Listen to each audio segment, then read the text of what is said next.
तो साथियों, आज की इस वीडियो में हम बात करेंगे 3 लार्ज कैप स्टॉक्स के बारे में जिनमें आप इन्वेस्टमेंट करने का मौका ढूंढ सकते हैं। और उनमें से पहला स्टॉक है यहाँ पे Infosys, one of my favourite, और ये मेरे पोर्टफोलियो का भी स्टॉक है। यहाँ पे मुझे क्यों लगता है कि इन्फोसिस में आपको इन्वेस्टमेंट करने की आप अपॉर्चुनिटी ढूंढ सकते हैं, क्योंकि कंपनी यहाँ पे काफ़ी कैश रिच कंपनी है, एसेट लाइट मॉडल है यहाँ पे। और यहाँ पे कंपनी जो है तो अपने स्टॉक प्राइस के ग्रोथ के साथ साथ यहाँ पे शेयर होल्डर्स को भी अच्छा रिवॉर्ड देती है। डिविडेंड जो है काफ़ी अच्छा यहाँ पे कंपनी में देखने को मिलता है। बहुत अच्छा तो नहीं है, बट 2% के अराउंड जो है तो ये कंपनी डिविडेंड आपको देती है। अब सवाल आता है कि क्या यहाँ पे करंट मार्केट प्राइस में इन्वेस्टमेंट कर लेना चाहिए? तो बिल्कुल कर सकते हैं। अगर आपका यहाँ पे लॉन्ग टर्म का नज़रिया है, अगर आप यहाँ पे 3 साल के लिए आए हुए हैं, 5 साल के लिए आए हुए हैं, तो डेफिनेटली आप करंट मार्केट प्राइस पर इंटर कर सकते हैं।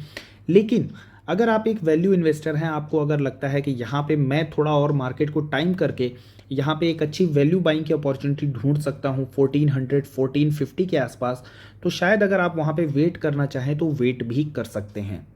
ऐसा मैं क्यों बोल रहा हूँ? क्योंकि अगर निफ्टी की बात करें तो 17,758 का करंट लेवल निफ्टी का चल रहा है। पी रेशियो की बात करें तो यहाँ पे इसका जो पी रेशियो है ऑलमोस्ट 21 का है। और देखिए, नेक्स्ट मंथ की अगर हम बात करें, नवंबर के फर्स्ट वीक में मॉनेटरी पॉलिसी भी आपको आती हुई देखने को मिल सकती है, और उस समय मार्केट जो है थोड़ा सा वोलेटाइल हो सकता है, अप एंड डाउन्स। तो शायद उस लेवल पर, उस समय पर जो है तो आपको निफ्टी 17,000 के भी लेवल पर देखने को मिल जाए। और ऐसे टाइम में कई सारे स्टॉक्स जो हैं आपको ठीक ठाक करेक्शन एटलीस्ट 4 से 5%, या कुछ स्टॉक जो है 10% का भी करेक्शन दिखा सकते हैं। वैल्यूएशन की बात करें तो मार्केट का सेंटिमेंट काफ़ी इंपॉर्टेंट हो जाता है, क्योंकि निफ्टी अगर मान लीजिए 18 से 20 के पी पर ट्रेड कर रहा है तो वो एक फेयरली वैल्यूएशन माने जाते हैं। मार्केट का सेंटिमेंट वहाँ पे फेयरली वैल्यूड रहता है। लेकिन अगर आपका वहीं 18 के नीचे निफ्टी का पी आता है तो वहाँ पे ये माना जाता है कि मार्केट इस समय काफ़ी गिरा हुआ है और काफ़ी ज़्यादा अंडर वैल्यूड है। इन्फोसिस की अगर हम बात करें, अगर ये स्टॉक आपके पोर्टफोलियो में ऑलरेडी है तो डेफिनेटली आप इसको तो करंट लेवल पर ऐड करने की ज़रूरत नहीं, इसको होल्ड एंड कंटिन्यू कर सकते हैं।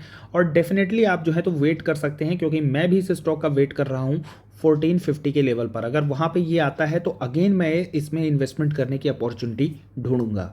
बाकी अगर इस स्टॉक की बात करें तो जब ये स्टॉक 1400 पर गया था तो वहाँ पे भी मैंने इन्वेस्टमेंट किया था। ये 1370 पर भी गया था, तब भी मैंने इस स्टॉक में एसआईपी की थी। तो साथियों, इस कैटेगरी में हमारी जो दूसरी कंपनी है वो है एशियन पेंट्स। अब इस कंपनी को लेकर के 2 अपडेट हैं। पहला तो कंपनी के जो क्वार्टरली नंबर आए थे वो हमें बिलो एक्सपेक्टेशन देखने को मिले, नंबर अच्छे नहीं थे। दूसरा, यहाँ पे कंपनी ने जो है तो कैपेक्स अनाउंस किया है। कैपेक्स जो है काफ़ी अच्छा है, मुझे काफ़ी पसंद आया। लेकिन मार्केट जो है यहाँ पे कैपेक्स को लेकर के थोड़ा सा नेगेटिव है। उसके भी 2 रीज़न हैं।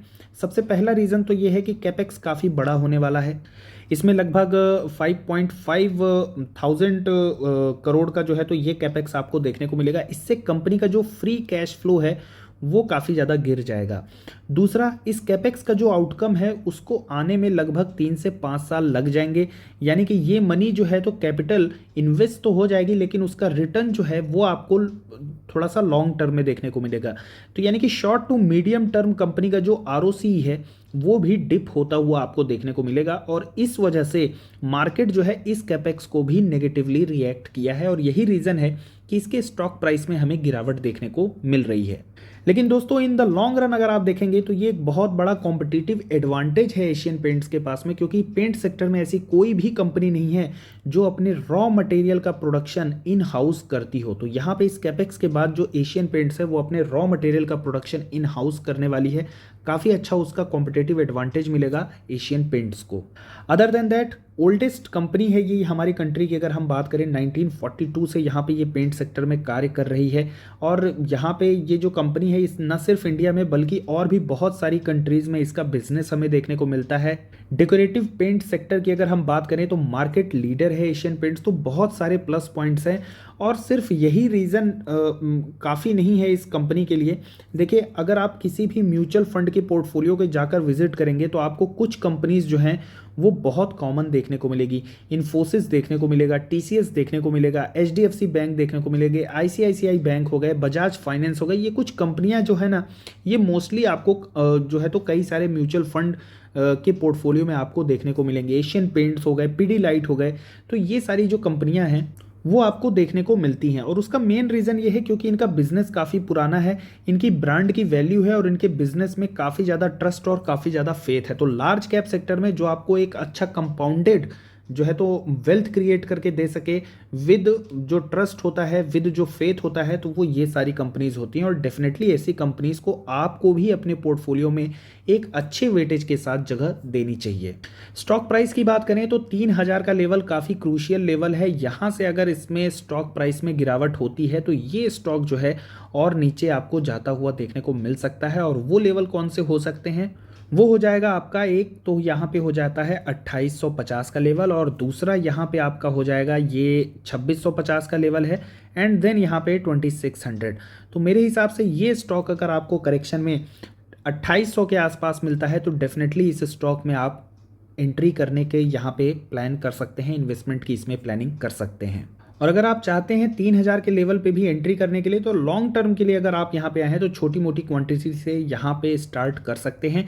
रीज़न ये है कि ये वीकली कैंडल है, आप देखेंगे मोस्ट ऑफ द टाइम जो स्टॉक है आपको 3000 के ऊपर ही ट्रेड करता हुआ देखने को मिलता है। रेयरली यहाँ पे करेक्शन के समय पर ये 3000 के नीचे आता है और वापस से रिकवरी करके 3000 के आसपास ही ट्रेड करने की कोशिश करता है या फिर उसके ऊपर जाने का यहाँ पे प्रयास करता है। अब यहाँ पे कुछ लोगों का सवाल रहता है कि एशियन पेंट्स को पोर्टफोलियो में रखें या फिर बर्जर पेंट्स को। तो देखिए, दो में से कोई सी भी कंपनी आप अपने पोर्टफोलियो में रख सकते हैं। लेकिन अगर आपने सोचा है कि एशियन पेंट्स को मैं कुछ 10% का वेटेज अपने पोर्टफोलियो में दूंगा और आप कंफ्यूज्ड हैं और आप दोनों ही कंपनियों को रखना चाहते हैं, तो वो 10% के एलोकेशन को इन दोनों में डिवाइड कर सकते हैं। ऐसा मत करिएगा कि 10% इसको भी रख दिया, 10% इसको भी रख दिया। अगर आप इन दोनों कंपनियों को रखते हैं तो चाहे तो आप एशियन पेंट्स को यहाँ 7% और यहाँ पे बर्जर पेंट्स को 3% के वेटेज के साथ एलोकेशन दे सकते हैं। इसके बाद अगली जो कंपनी है जिसको हम डिस्कस करने वाले हैं वो है पिडीलाइट। तो यहाँ पे ये कंपनी काफ़ी ज़्यादा इंपॉर्टेंट हो जाती है क्योंकि पिडीलाइट की बात करें और एसआरएफ, इन दो में से कोई एक कंपनी जो है वो आपको निफ्टी 50 में एंटर होते हुए देखने को मिल सकती है। ऐसा क्यों? क्योंकि एचडीएफसी बैंक और जो आपका एचडीएफसी है, इन दोनों का मर्जर होता हुआ आपको देखने को मिलेगा। तो दोनों में से कोई एक ही क्वांटिटी जो है तो वो निफ्टी 50 में रहेगी और वो रहेगा एचडीएफसी बैंक, यानी कि एचडीएफसी लिमिटेड जो है वो गायब हो जाएगा। तो उस जगह को भरने के लिए कोई एक कंपनी आ सकती है और वो इन दोनों में से कोई सी भी कंपनी हो सकती है और ज़्यादा चांसेस लगते हैं वहाँ पे पिडीलाइट के। अदर देन दैट यहाँ पे अगर हम बात करें तो एडिसिव सेगमेंट में ये कंपनी जो है तो एक मोनोपोली क्रिएट करती है।